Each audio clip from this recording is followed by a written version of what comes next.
BJP flag লাগানোকে কেন্দ্র করে দরজায় বিজেপি ও তৃণমূল। ঘটনায় আক্রান্ত জেলার যুব মোর্চার কনভেনার সৌমেন কারফা। আক্রান্ত যুবককে ভাতা স্টেট জেনারেল হাসপাতালে নিয়ে যাওয়া হলে সেখান থেকে অবস্থার অবনতি হলে তাকে বর্ধমান মেডিকেল কলেজে স্থানান্তরিত করা হয়।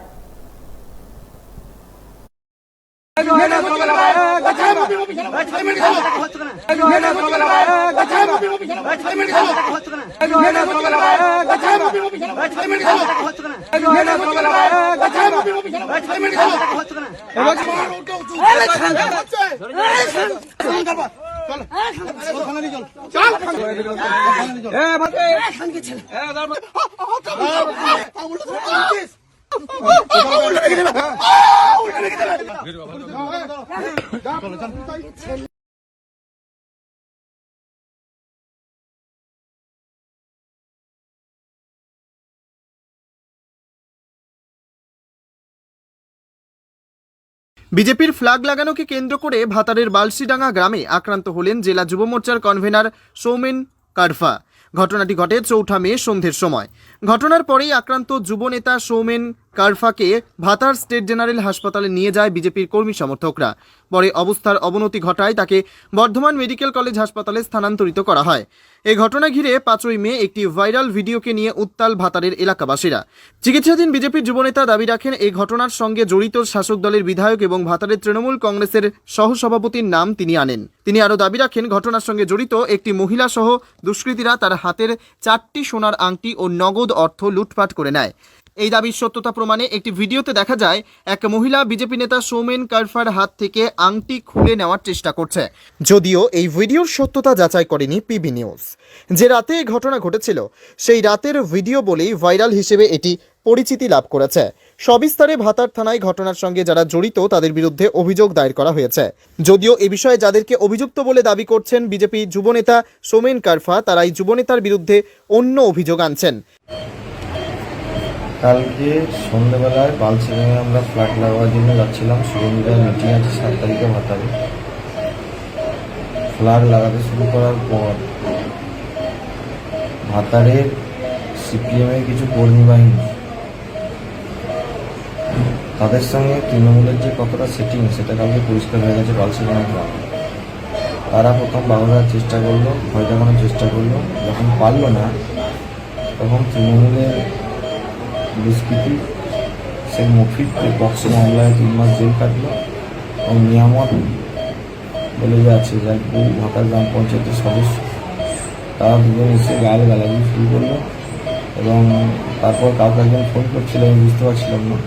তারপর দেখলাম স্ক্রিনে লেখা উঠলো টিএমসি এমএলএ স্যার করে কথা বলছিল এবং টিএমসি এমএলএ ভাতারের মানগোবিন্দ অধিকারী, ভাতারের ব্লকের তৃণমূলের সহসভাপতি অশোক হাজরা, এই দুজন ফোনে ওদেরকে নির্দেশ নেওয়ার পরই আমার উপরে আক্রমণ শুরু হলো এবং একটা মহিলাকে ধরে নিয়ে আসা হলো, কি নাম আমি জানি না। সেই মাসিকে কেউ একজন গিয়ে মোটরসাইকেলে করে তুলে আনা হলো, গিয়ে বললো এই আমার সামনে নাইটিটা ছিঁড়ে দিল, গিয়ে বললো যে এই বাড়িতে ফ্ল্যাগ লাগাতে যাচ্ছিলো সেই জন্য হয়েছে। যে ওরা 20-30 জন মিলে ভিডিও করতে লাগলো, মাসিকে আমার গায়ে জোর করে ধাক্কা দিয়ে। তো এটা হয়ে যাওয়ার পর টোটালটা হয়েছে মানগোবিন্দ অধিকারী তৃণমূলের এমএলএ এবং অশোক হাজরার নির্দেশে।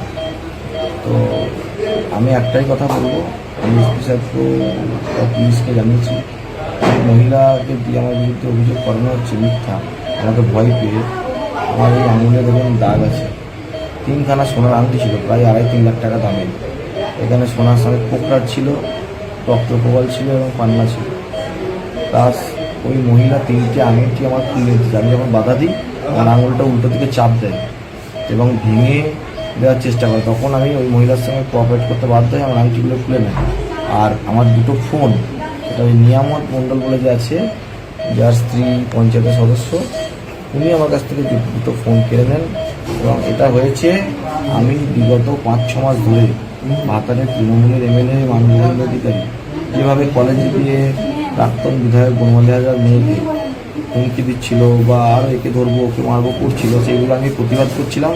এবং অশোক হাজরা রাইস মিলার ভাতারের তৃণমূল ব্লকের সহসভাপতি, তো সেই জন্য সেই সহসভাপতি এমএসপি মার্কেট সাপোর্ট প্রাইসে বিভিন্ন বেলেন্ডা বালসিডাঙ্গা বেলডাঙ্গা কাজগুলো ভাতার অঞ্চল প্রচুর গ্রামে ভুয়ো ব্যাংক অ্যাকাউন্টে কোটি কোটি টাকা ঢুকিয়েছে এবং আত্মসাৎ করে গোটা ভাতা কে হাত দিল? নিয়ামত মফিজ আর ওই মহিলা।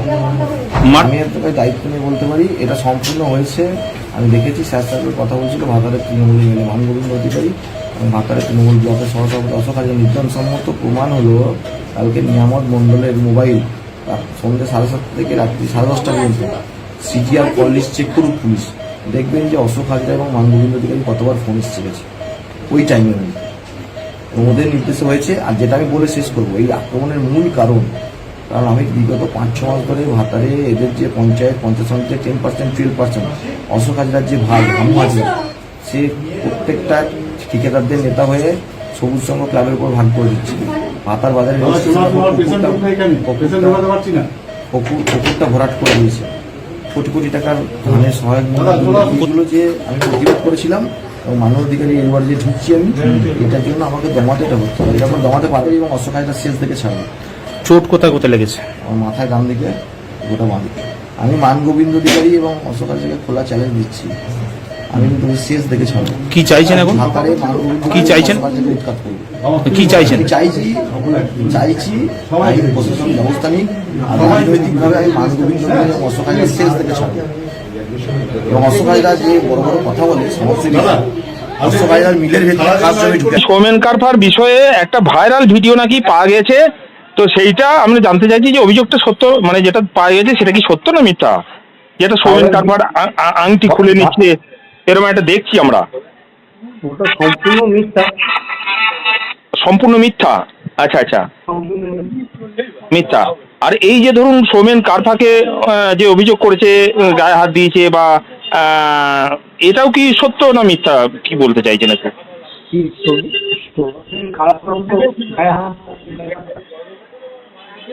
হ্যালো, কোনটা বলছিস? সৌমেন কারফাকে গায়ে হাত দেওয়ার ব্যাপার না অন্য? হ্যাঁ, আপনার কথাটা খুব ভালো ক্লিয়ার হচ্ছে না, একটু বলুন।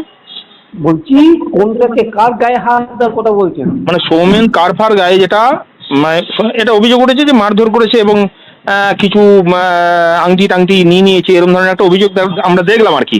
তো সেইটার ব্যাপারটা হচ্ছে কেউ যদি রাতের অন্ধকারে হ্যাঁ হ্যাঁ হ্যাঁ হ্যাঁ কোনো কিছু করতে যায় কোনো জায়গায়, আপনার এলাকায় বা ইয়েতে, রাজনীতি সবারই জন্যই খোলা আছে, কিন্তু রাজনীতির তো একটা সিস্টেমও আছে।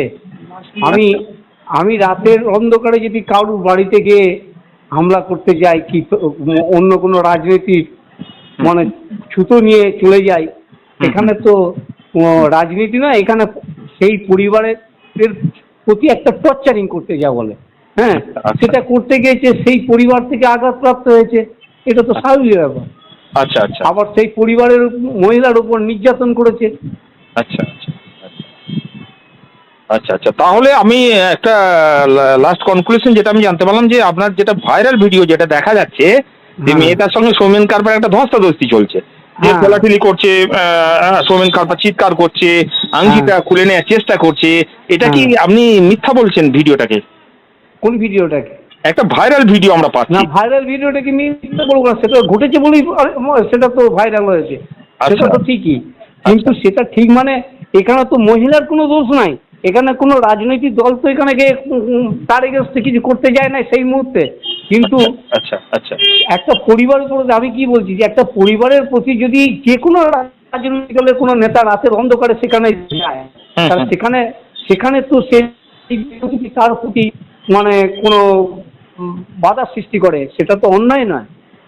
ঠিক ঠিক ঠিক, তাহলে কি ওভারঅল এই ঘটনাটা মিথ্যা বলছেন বা এটা মিথ্যা বলছেন, তাই তো? এটাই আপনার মানে যুক্তি? কোনটা মিথ্যা বলছি?